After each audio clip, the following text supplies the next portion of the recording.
Good evening, everyone. We're going to give it just another 30 or 45 seconds before we get started. Thank you for joining us.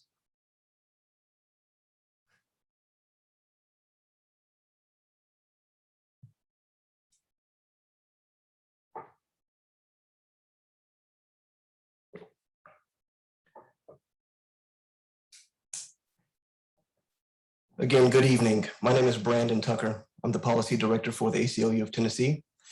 We want to thank you all for joining tonight's webinar.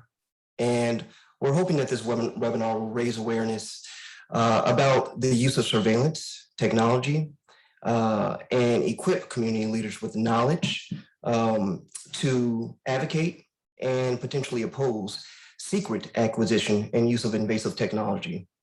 Ultimately, this is a statewide issue, and we're highlighting Knoxville this evening. We hope this webinar lays the foundation for a passage of a community control over police surveillance ordinance at the Knoxville level. But specifically this evening, we're going to be discussing the impacts of over-policing and surveillance on community members in Knoxville, the history of police surveillance, and also the use or surveillance technologies in use in Knoxville specifically. And also, and lastly, the CCOPS ordinance, community control over police surveillance, which can serve to protect communities from invasive tech and discriminatory applications. Just to outline the discussion a bit, police surveillance should be an issue that both sides of the spectrum or political spectrum should agree upon. Used loosely, it can be a threat to civil liberties across the, has been used to threaten civil liberties across the country in recent decades, specifically communities of color. Here in Tennessee, the ACLU of Tennessee has recently advocated and successfully litigated in Western Tennessee and Memphis over a violation of a surveillance consent decree from 45 or 50 years back. We've also seen the passage of a community control over police surveillance ordinance here in Nashville. And we've recently submitted open record requests, and it reveals that Knoxville PD is using high-tech surveillance to watch its residents. That includes license plate readers, drones, and a private network of doorbell cameras operated by Amazon. They have also requested funds to acquire facial recognition technology, and we'll speak to the dangers of each of these technologies today. Our panelists include a wide array of experts. We're joined by City Councilwoman Amelia Parker, Brother Devalle Muhammad of Community Defense of East Tennessee, Brandon Buskey, Deputy Director of the Criminal Law Reform Project at the National ACLU, and Chad Marlow, Senior Policy Counsel at the National ACLU. I want to thank all of our panelists, and I want to jump right in to a few questions and start by talking about the landscape of policing in Knoxville and bring in Brother Devalle Muhammad with Community Defense of East Tennessee. Brother Devalle, could you talk about how over-policing has affected Knoxville community members and specifically communities of color?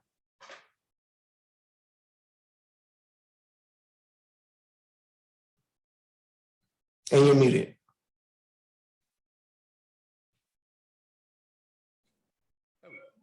The impact has affected how people go about their lives, influencing the way they think, and influencing their attitudes. You have specifically, I'll use as an example, the Lionsdale section of Knoxville, that particular neighborhood. The neighborhood is relatively small, about a mile wide in circumference, and it is inundated with police day in and day out. People see this constant presence, and it influences, if you're out at a certain time of night, maybe streets you go down, understanding that, okay, I may get pulled over. If there's too many people in the car with me, if I'm walking down the street, I'm subject to get pulled over because of this heavy police presence at all times. This this is throughout the particular communities of colors neighborhoods. Now, again, it's one thing to, navigate, okay, I'm going to go to Kroger's and I'm going to not go down this street because there may be traffic, a heavy traffic flow, as opposed to, well, I'm not going to go down that street because I'm more likely to get pulled over because, me and my wife, or I'm in the car by myself, or it's at a certain time of night. So this heavy police presence has an attitude on how I go about my life and how I move about.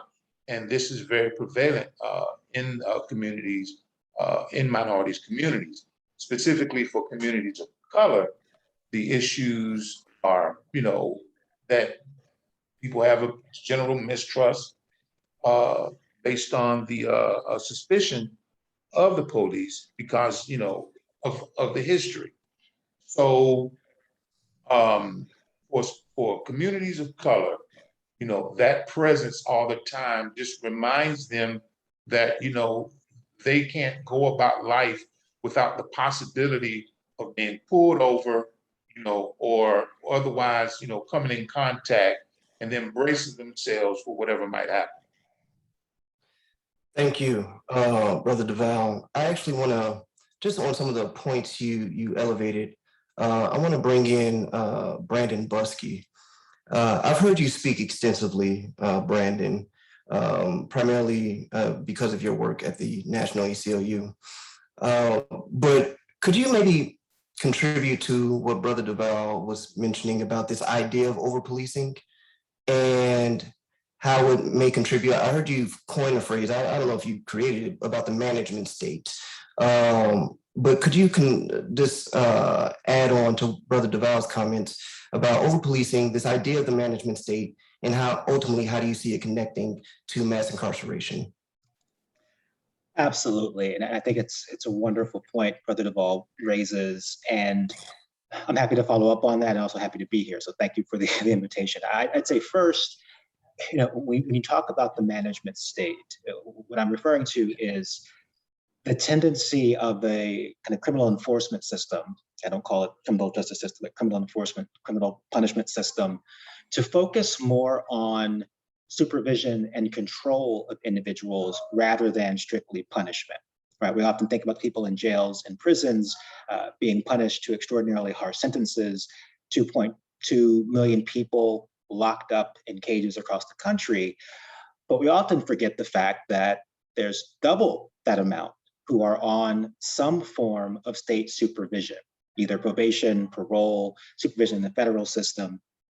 And how this often operates is through lower level enforcement of misdemeanors and often crimes that in many cases shouldn't be crimes. And the basic mechanism here is, really subjecting as much behavior as possible to criminal sanction, to give the police as much discretion as they need to enforce order and control and manage populations through the police function. And so you think about the difference between, if we had a country where the only thing that was illegal, was a criminal act, was murder, right? The police would have a lot less discretion on what to enforce. It'd be very, very clear.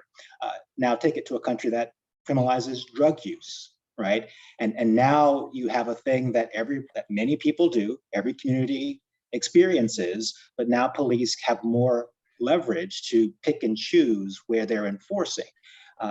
Think about stop and frisk in New York, where you had just hundreds of thousands of stops and frisks of average New Yorkers who were also primarily Black and brown, being subject to these systems of social control. And then what happens after the street level is if the police then decide to make an arrest as a result of that encounter, then you're pulled into the court system. And once you're pulled into the court system, you're often then tagged with the criminal record, often because you've had your plea coerced. 95% of convictions in this country are achieved by plea bargain, people who feel they have no other option. And then your life is very different, right? And now you are the target of probation. You are often, speaking of surveillance, subject to GPS monitoring, to drug testing, to reporting to an officer, and you are much more easily tracked. And in many cases, what we're seeing is that the tracking is now the point. You know, a DA often wants to have convictions, but now in many places, the DA understands that, well, if I put this person on a diversion track and I'm making them subject themselves to GPS monitoring, we've got a way that they have another encounter with the police, they're going to face much harsher sanctions in the criminal system. And so that's how that system begins to operate and ensnare so many people that we're now seeing this mass supervision state. And I just would add, you know, one point on that, I think, just to this question of the management state, is it's very easy in thinking about reform of our system of mass incarceration to say, oh, well, shouldn't we just put more people on probation? And I think we have to be very careful about forcing that false choice, forcing the choice that probation and increased state supervision is the appropriate alternative to prison. In many cases, for many people, it is simply another version of prison. So that's what I would kind of add to the brother's comments. Thank you, Brandon. And again, thank you, Brother Muhammad. Chad, I want to bring you in the conversation because what I've been hearing is an outsized or increased presence leading to increased interactions, leading to an outsized role of community members within the criminal legal system. Let's bring it back to surveillance. How does surveillance contribute to this increased presence? How does it contribute to increased interactions and ultimately contribute to an increased appearance or process, or excuse me, for community members, a larger experience with the criminal legal system? Yeah, so thank you for that, Brandon. It's very nice to be with everyone this evening. You know, I think that, you know, when I think of the answer to that question, it really translates directly off of what Brandon said about control, right? Surveillance is a means of control. And I think that, you know, when we talk about police who are using surveillance, then you're combining incredible technologies in terms of their power with decisions about who we are looking to control, who we are looking to manage. And unfortunately, I think it is beyond reasonable dispute that overwhelmingly, when it comes to policing in this country, it is about controlling and managing communities of color.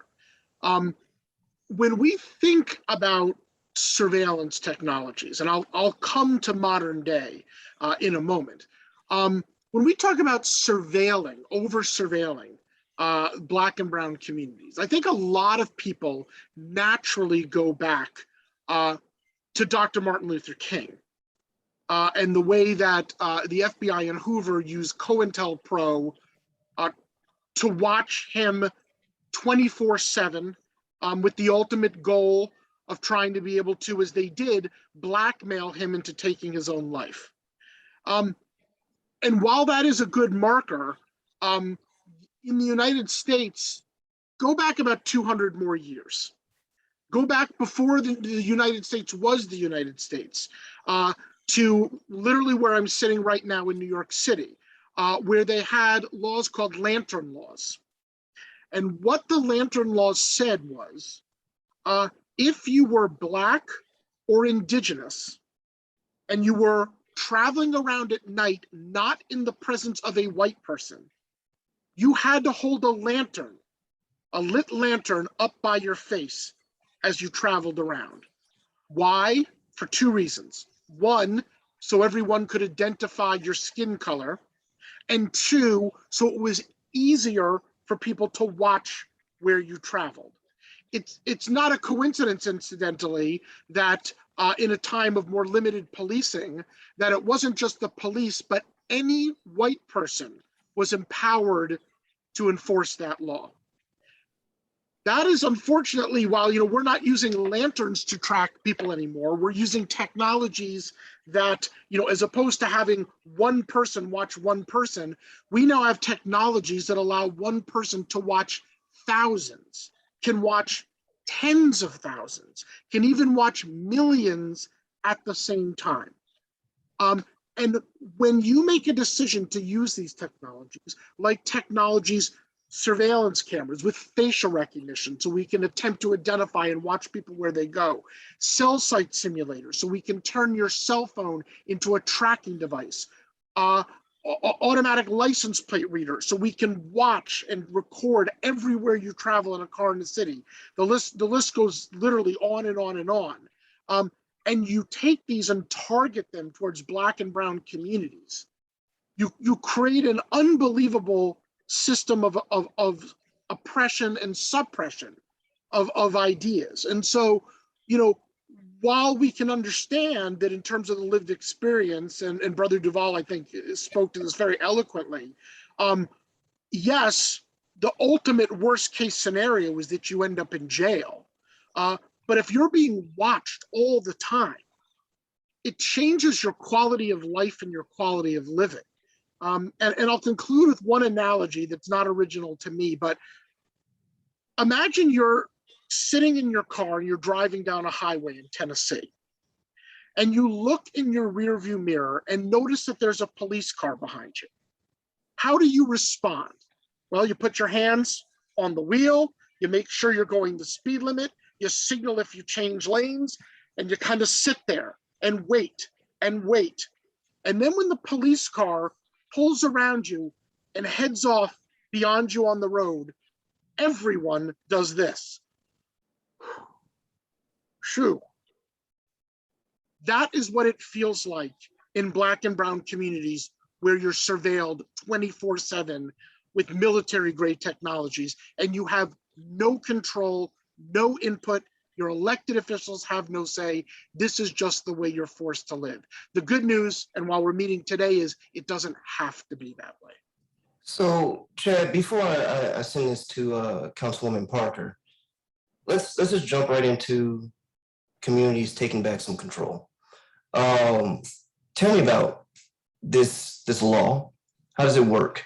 And what voices were at the table in crafting this law? Sure. So in this country, with the exception of 21 cities who've passed CCOPS laws, it is almost universally the status quo that the decision about acquiring and using surveillance technologies is left up to the police to decide unilaterally and in secret. The public rarely knows what surveillance technologies are being used, and in fact, elected officials often have a very difficult time knowing what surveillance technologies are being used. What CCOPS does is it says if the police or any other government agency in the city that passes it wants to use a surveillance technology, they need to release a very large amount of standardized information, everything from what the technology is capable of doing, how it would be used for what purposes, whether it would be focused on a whole city or certain areas, how much it would cost, who data would be shared with, what other agencies would be allowed to get involved and potentially use the equipment, auditing, all of this sort of information, the policies that would govern it, and that information flows out to the public at large, who then is given time to digest and think about and research and talk about how it feels about that technology. Does it like it? Is it okay with it in limited circumstances? Does it want nothing to do with it at all?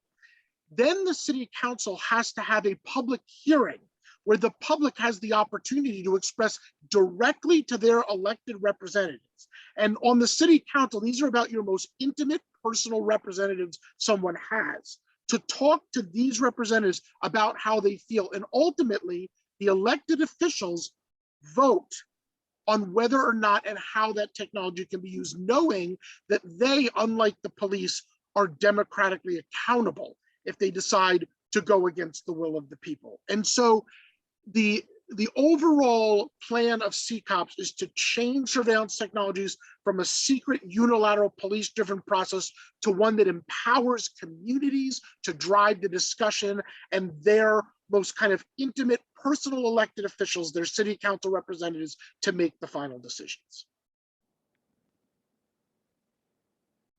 And before going to the councilwoman, I do want to remind our viewers right now that we will have a Q&A in about 20 minutes, 25 minutes. Please feel free to submit questions via the webinar or on Facebook Live, and we will screen those, go through them, and get them to the proper respondent. Councilwoman Parker, why is any of this conversation around surveillance, over policing, and outside response in certain communities relevant, given everything that's going on right now at the KPD? And why is accountability so important in the Knoxville Police Department?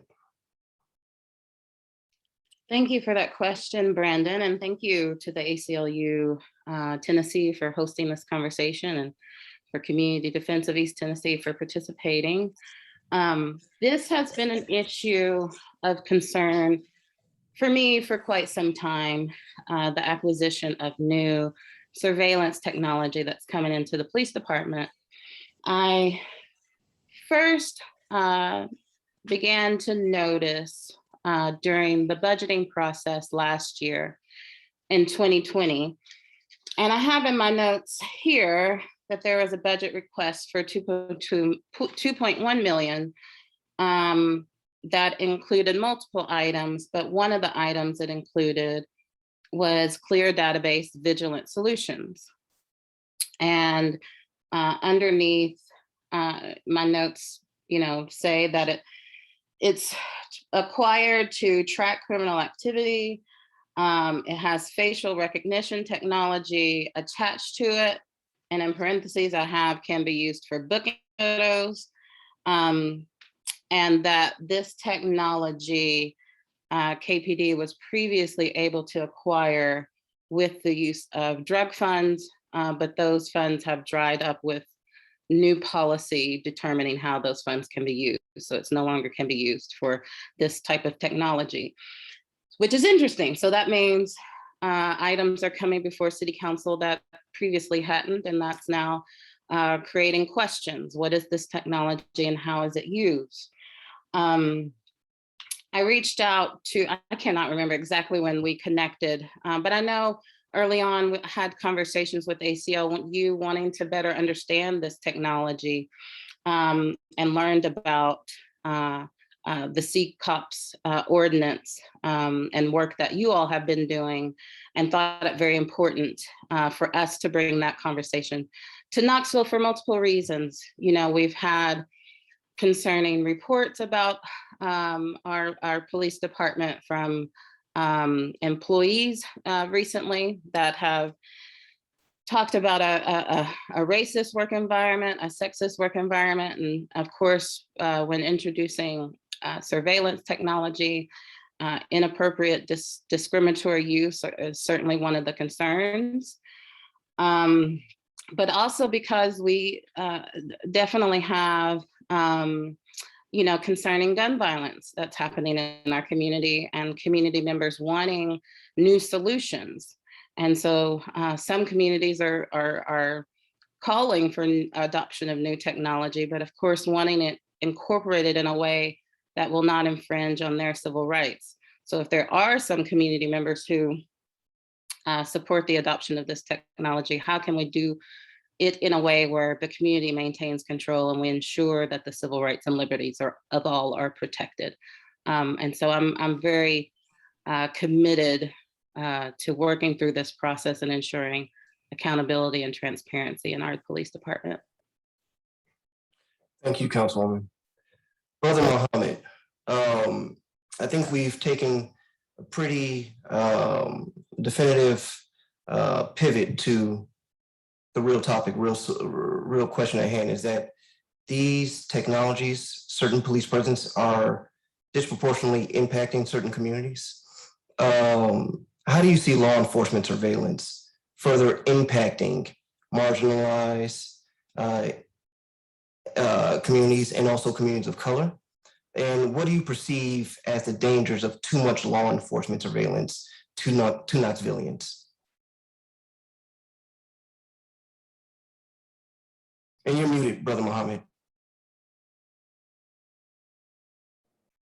That is a very good question, and I appreciate that. Let me start by saying that, you know, one of the issues, particularly in communities of color, is only about approximately 32,000 African Americans specifically in the Knoxville area, okay? 41% of that number lives below the poverty line. Now, the relevance to that is with this increased surveillance, particularly with specifically facial recognition technology that cannot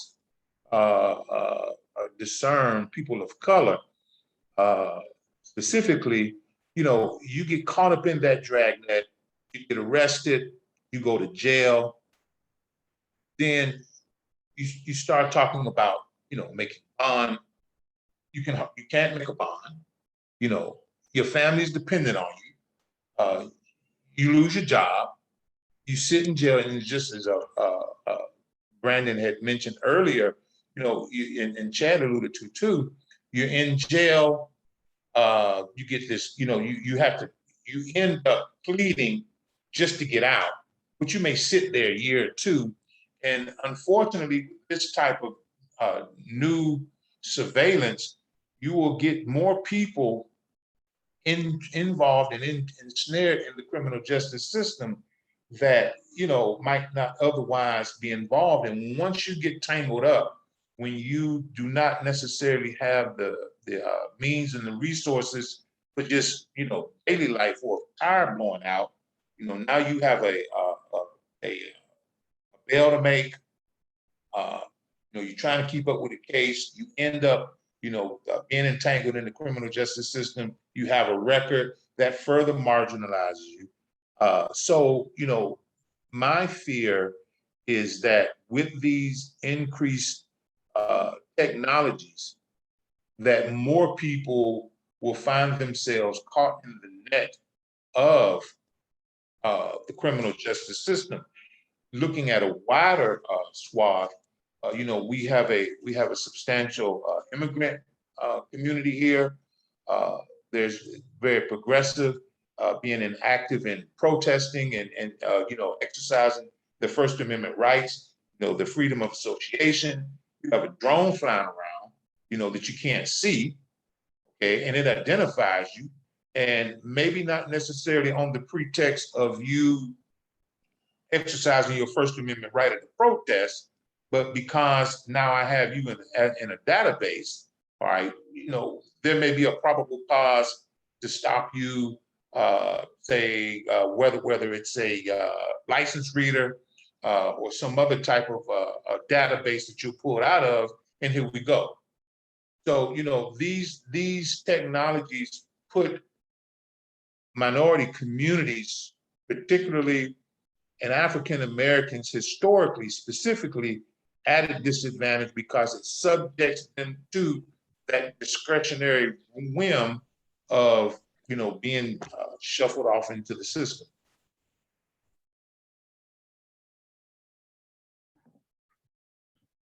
Thank you, Brother Muhammad.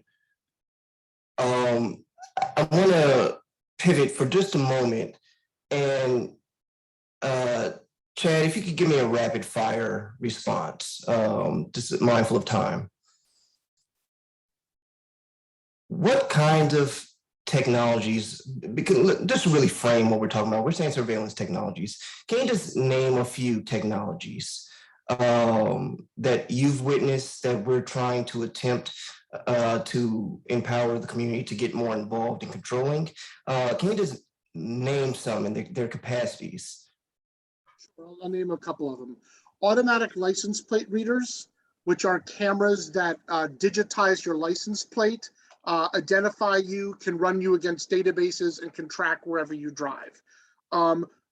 Drones or light aircraft with wide angle cameras that can film where everyone in the city goes all at once at the same time. Cell site simulators, also known as stingrays, which can be used to turn your phone into a GPS tracking device. Surveillance cameras, and even more nefarious, surveillance light bulbs, which are energy efficient light bulbs you put in street lamps throughout your city that just so happen to have cameras and microphones in them. Biometric identifying technology. So we've talked about facial recognition technology and how dangerous that is. Well, there's also fingerprint, DNA, iris, voice recognition, gait recognition, which is the way that you walk. All of these tools can be used to identify you. There's social media monitoring software, which allows the government to look at all your social media feeds in order to kind of take guesses at what you're up to. And the last one I'll name is predictive policing software, which is theoretically supposed to inform the police where crimes might occur in the future. But what it really does, because it's based on old data, is it tells the police where they've been over policing in the past and therefore found crimes, and tells them they need to police it even more because that's where the crimes are. The list literally goes on and on and on, but I would just say this: none of these are science fiction. They're all science fact, and they're being used right now. If not in Knoxville, I would be willing to bet anything somewhere within the borders of Tennessee. Thank you, Chad. I'm coming back to you in a moment. Brandon, let's take a step back again. Let's just talk a little bit more about the history here. And are the panelists wrong about it being disproportionately utilized and impacting communities of color, or is this a trend and with well-founded history? I hope it doesn't come as a surprise to people when I say that they are correct. I mean, the reason it feels like this is happening all the time is because it happens all the time. And Chad, and I think going back to the history, Chad gave the terrific example of the lantern laws, and I think it's worth reflecting on the fact that we are a year past the 300th anniversary of really what's one of the first police forces in our country, established in 1720 in Charleston, South Carolina, and it was a slave patrol. And to Chad's point about control, right? The entire point of this was, again, to control the population and reinforce the white hegemony that was enslaving Black people.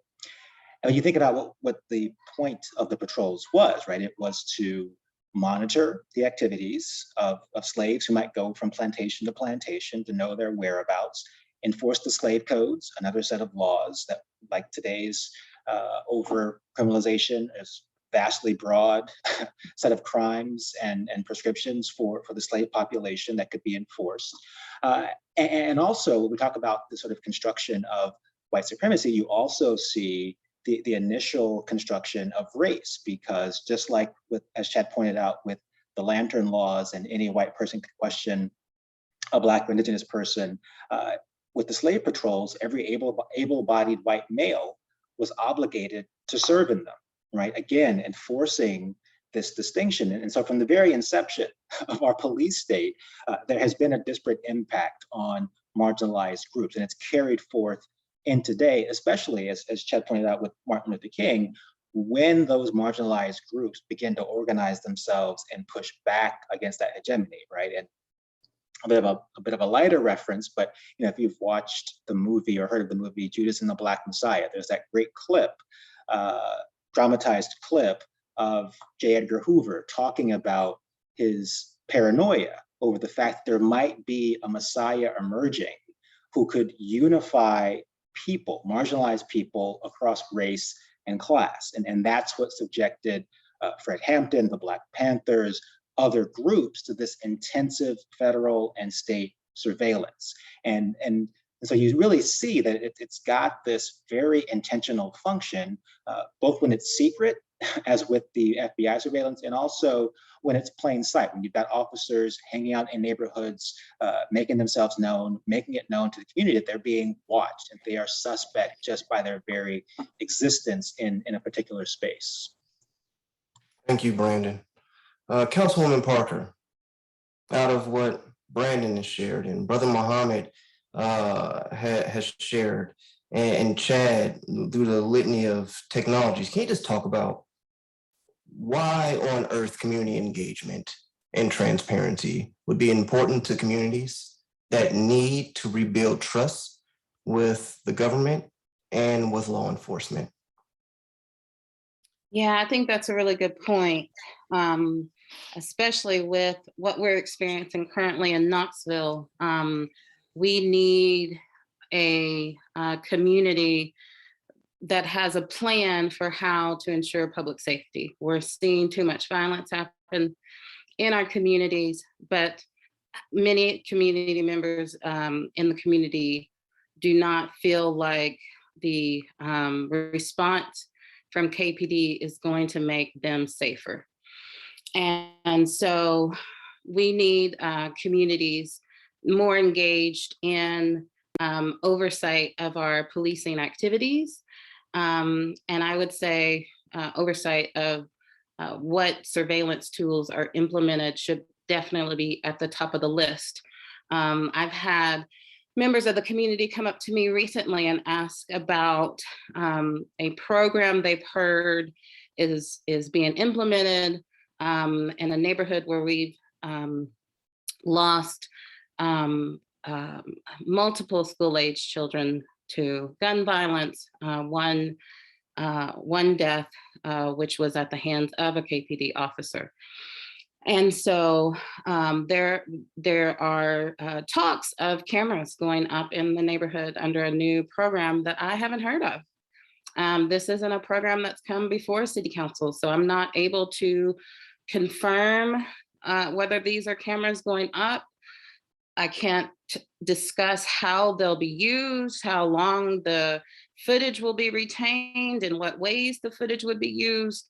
You know, we need details like that. Community members want to be a part of the process of ensuring safety in their communities, and we cannot have, you know, new technologies coming in secret and new strategies implemented in private. This needs to be a community conversation. Thank you, Councilwoman. We're going to open up the Q&A really soon. Please be submitting your questions. We will get to them and pass them on to the correct respondent. Chad, let me ask you another rapid fire. Why should community members, advocates, people on both sides of the political aisle take pause, or should they, when the government says, in order to ensure your safety, you need to release or do away with some privacy and some of your rights? The short answer is because there's no connection between the two. It is frustrating all over the country when I hear police departments repeatedly say, we need this surveillance technology in order to prevent you from being a victim of a crime.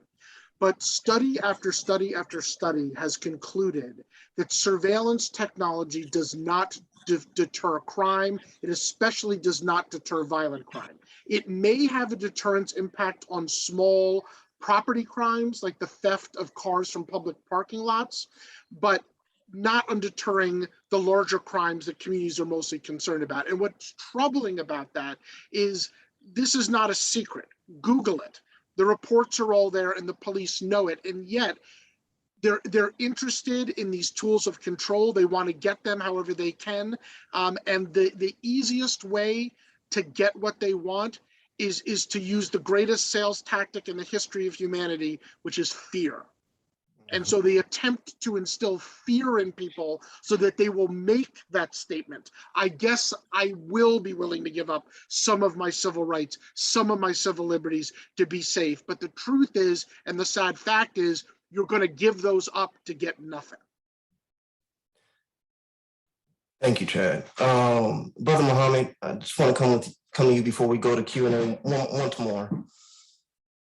From the communities that you represent or that you advocate on alongside with and on behalf of,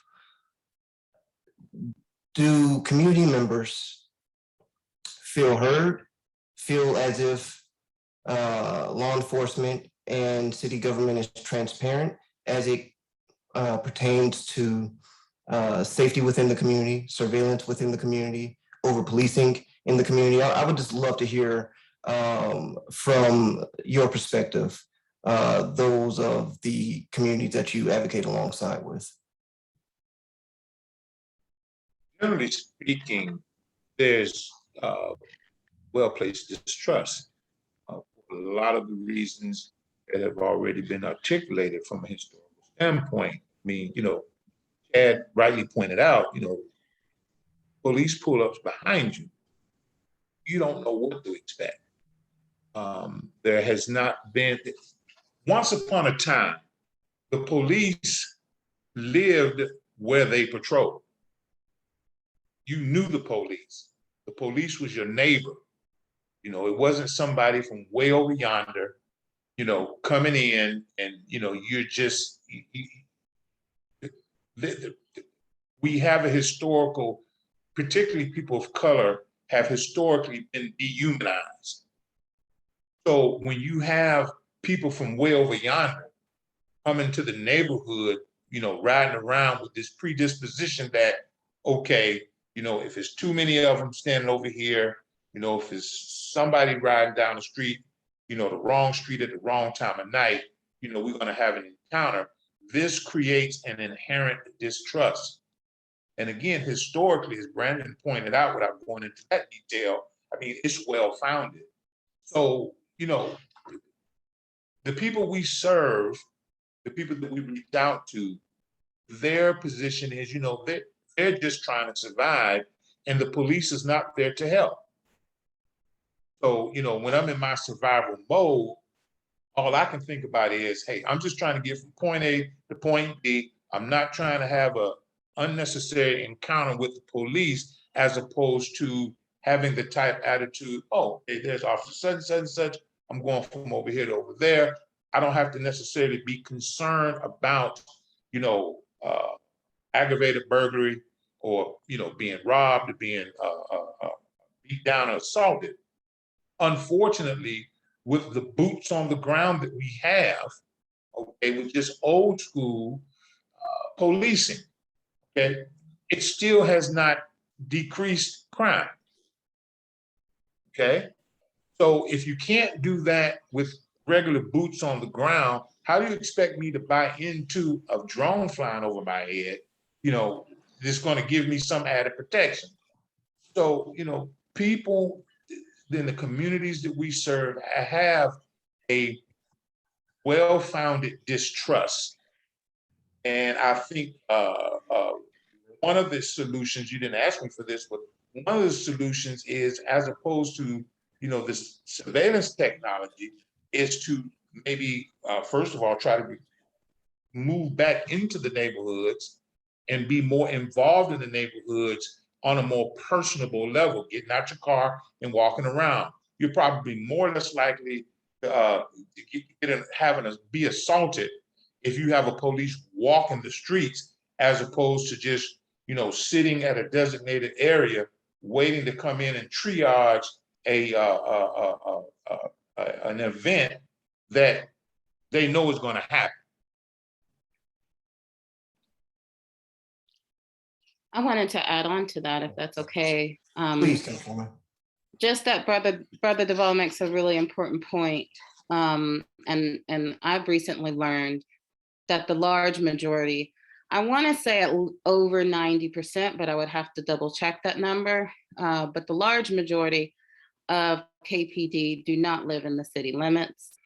And I recently noticed that Memphis passed an ordinance requiring their officers to live in the city limits. I think the state is trying to preempt that, but hasn't been successful yet. And that's something I would like to bring to Knoxville, it would probably have to be a gradual process since most of our officers do live outside the city, but I agree that is something that should be a priority. Thank you, Brother Muhammad. Thank you, Councilwoman. We did have an earlier question from Ralph, which I will maybe have Chad speak to just a little bit. It was a question about agreements with Amazon Ring cameras. Quickly, I'll say that, Ralph, we do know that from open record requests that the ACLU of Tennessee submitted, that Amazon signed an agreement with KPD in March of 2020. Chad, if you wanted to just speak to a little bit more about how these agreements work, if you're comfortable with that. Sure. And I noticed that the question, I noticed it before as well, I mentioned the blink cameras, I'll get onto that, but essentially, what is going on with Amazon Ring doorbells is a slick marketing tactic by Amazon to sell more doorbells. So essentially what Amazon has done is they've done a couple of things. One, they have developed an app that can work alongside its Ring doorbells, where if someone notices something suspicious is captured by their doorbell, they can put it onto this app, label it suspicious activity, and shoot it out to other people on the neighbor's app, to warn them of a threat in their neighborhood. Now, of course, we can anticipate what that means. An overwhelming percentage of things that are labeled suspicious activity actually mean there's a Black or brown person in my white neighborhood. That's what this has done. But it has created this idea of broadening the Ring doorbell's purpose, which is originally sold to prevent people from stealing your Amazon packages, and make it more broad. But then what Amazon decided to do was to go a step further.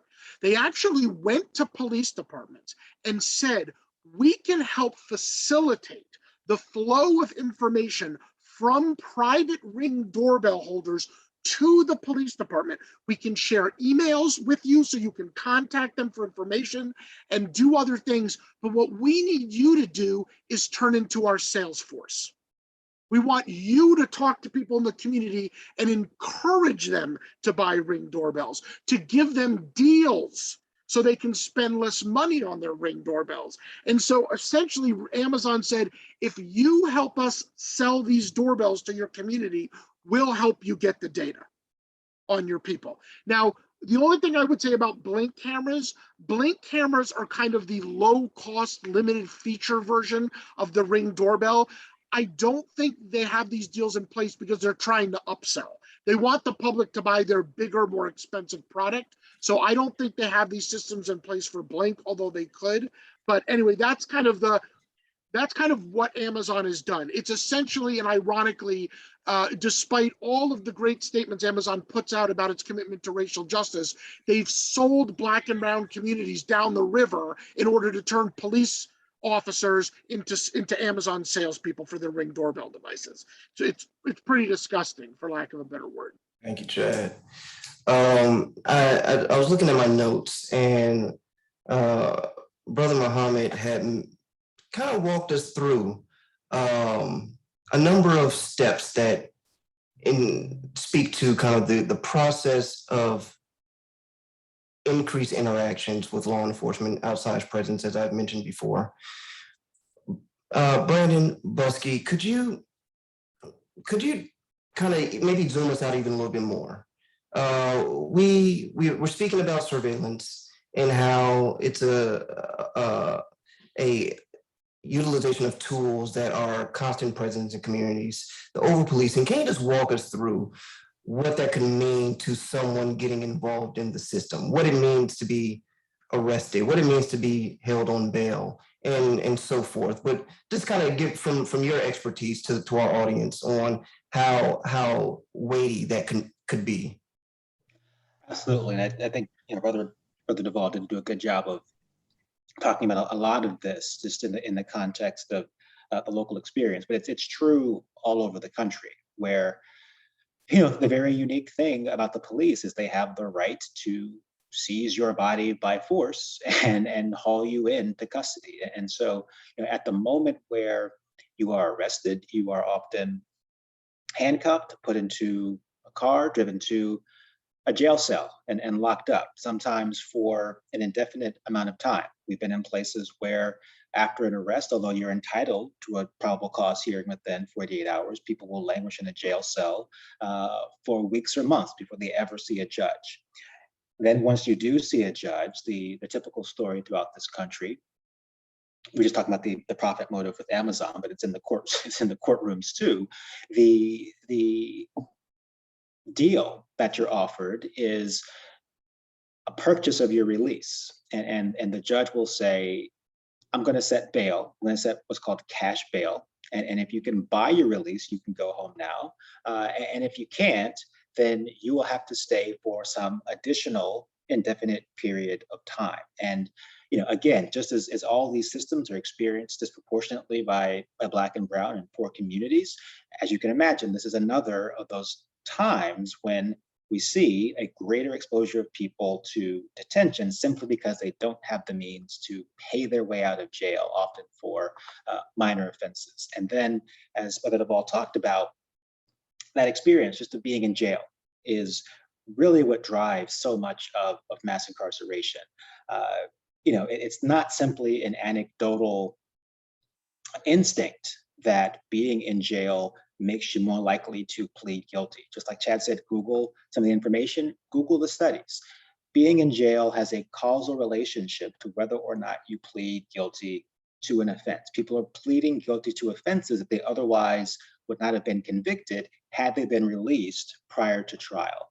And at that moment, that's the moment where your life has really then shifted, because as we talked about earlier, you've now had this criminal conviction.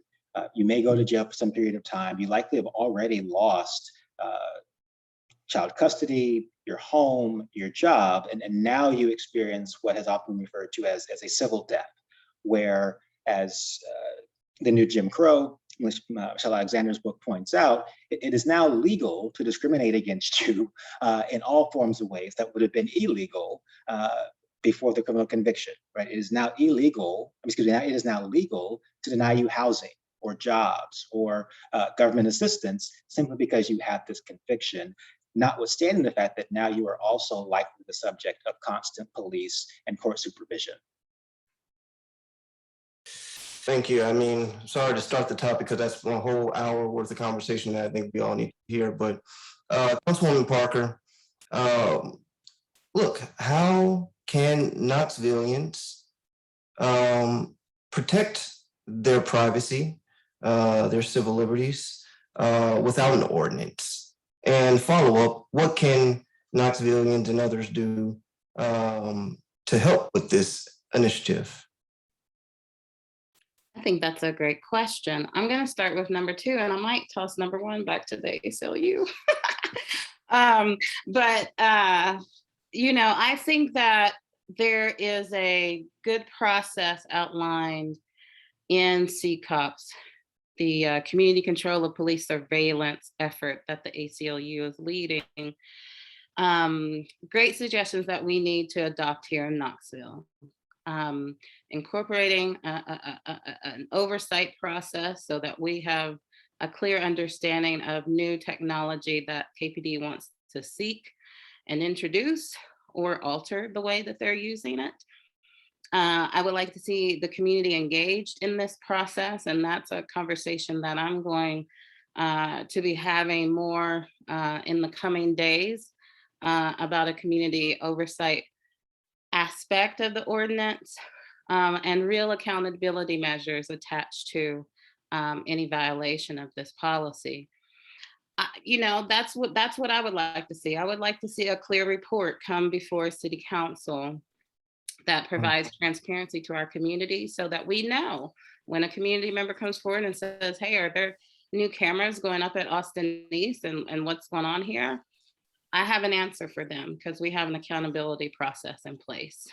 So that's what I'm committed to moving forward. And I've already reached out to the administration to discuss this ordinance. And so we'll be in discussions over the next couple of weeks until it comes forward.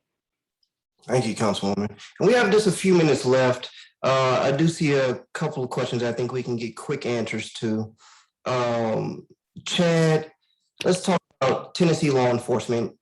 Do they have to follow procurement procedures for acquiring technology? And this individual said they learned a lot just by looking at the RFP and bid list. But can you respond to that?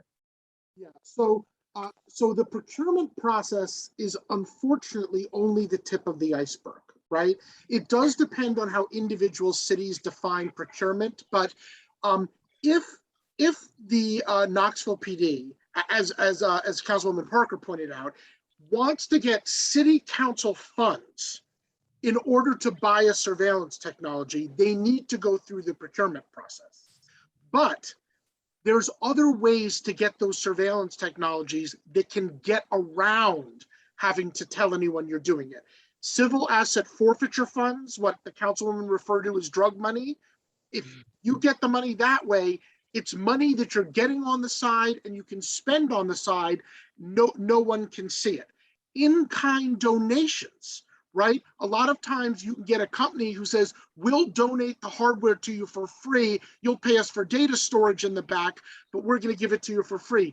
Privately raised funds. A lot of police departments have foundations that raise private money that then can spend it on surveillance technology. So the beauty of the CCOPS law is it says anytime you acquire, regardless on how you get it, you need permission. The other benefit of CCOPS, I should add, even when you go through the procurement process, you're kind of counting on having council members know every right question to ask, right? Sometimes you're going to get the right people in that committee room, and other times you're not.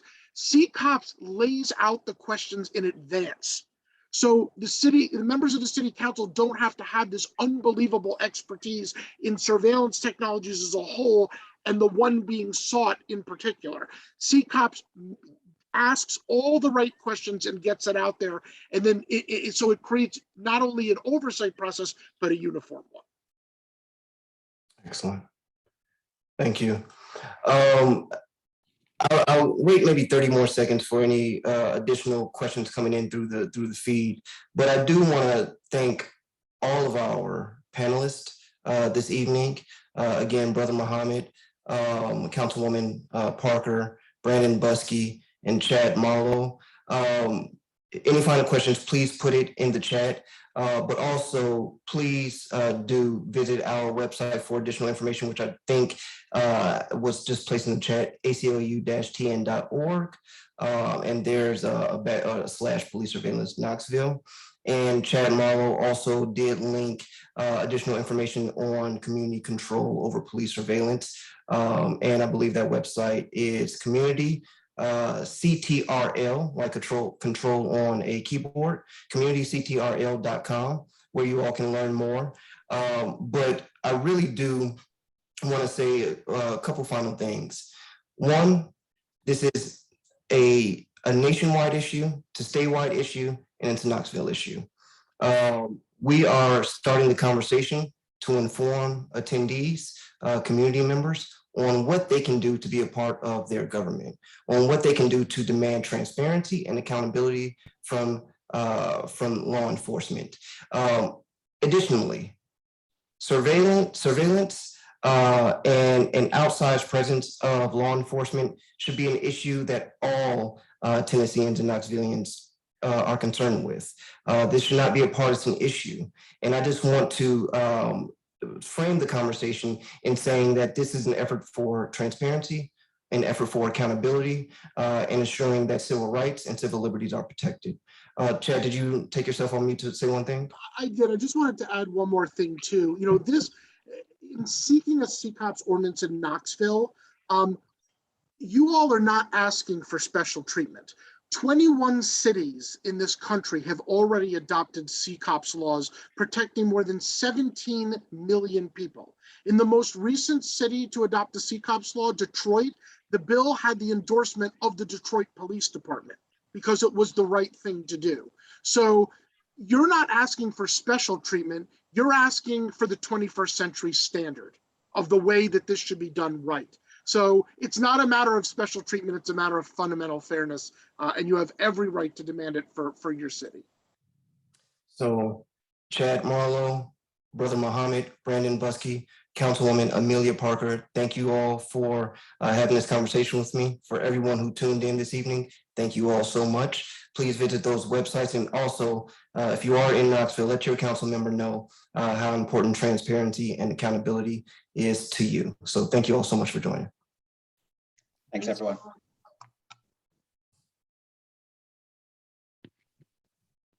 Yeah.